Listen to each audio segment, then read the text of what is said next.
Hello, Pastor. Thank you for coming to answer a few questions about your new book. Thank you so much for asking me.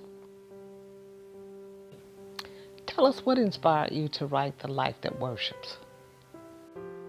This book is about 41 years in the making. I started thinking about it as I was learning how to live it all those years ago in 1979. I was coming home from the Army. I was to ETS in 1980, accepted the call of God on my life, and then immediately He began to speak to me about living this book, and actually it talks about His presence. It talks about how we are to make His presence our lifestyle. Tell us why you think every believer would benefit from this book.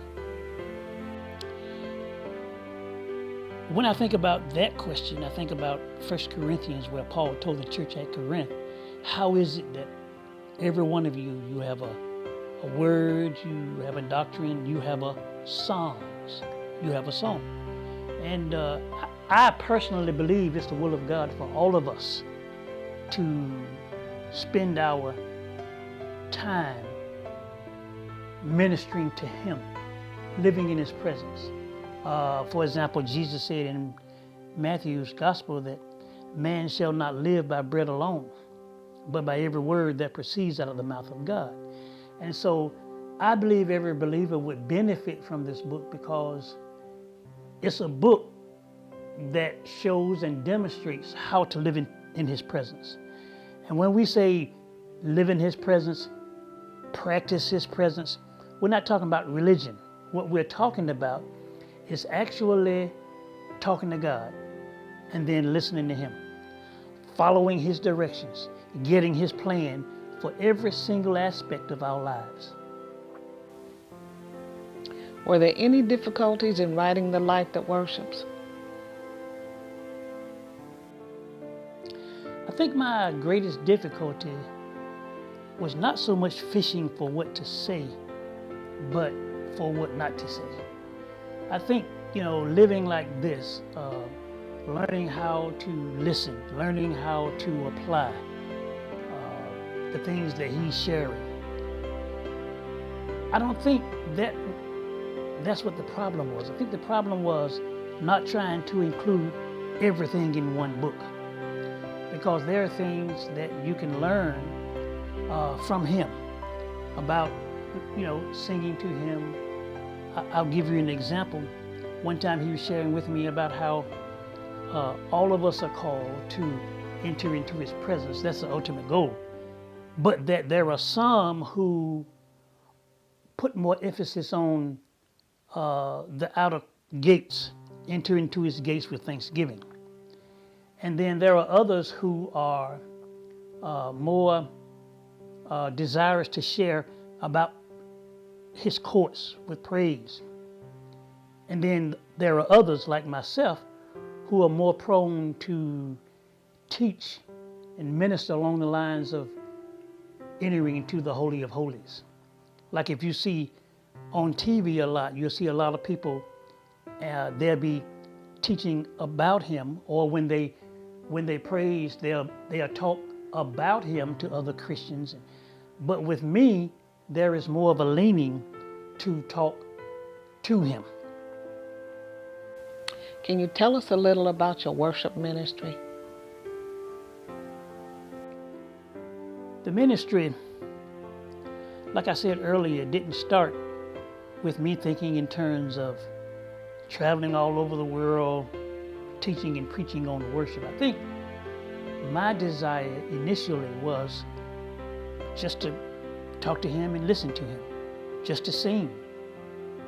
I believe that the music ministry that He has called me to has more to do with my desire to fellowship than it does to teach and preach or analyze worship or talk about worship or lead anyone else into the Father's presence. I'm thinking about Him ministering all those years ago about how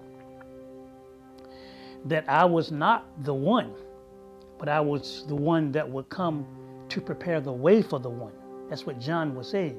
He says, I'm not him. He says, I'm not even worthy to untie his shoes. But there comes one after me who is preferred before me.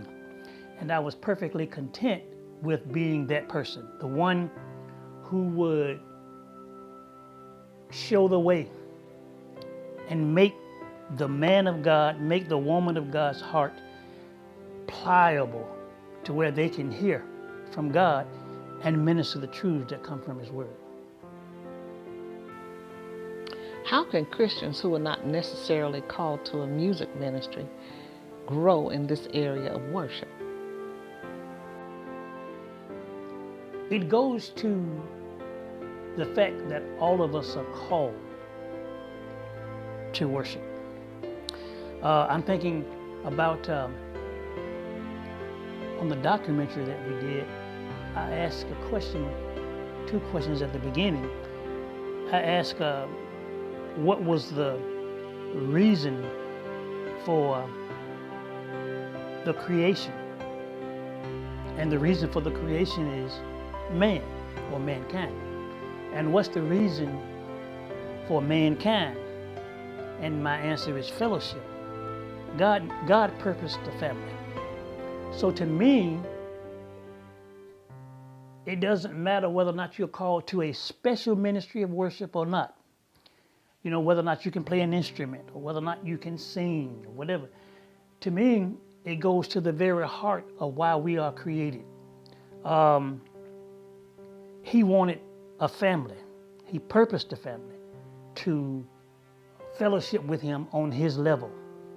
And I believe that you don't have to be called, so to speak.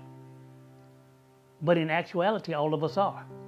Just like you don't have to be a part of what we call a fivefold ministry to teach and preach. But all of us have been given the Great Commission to go into all the world, all of our world, and preach. Okay, so I believe the same thing happens with worship.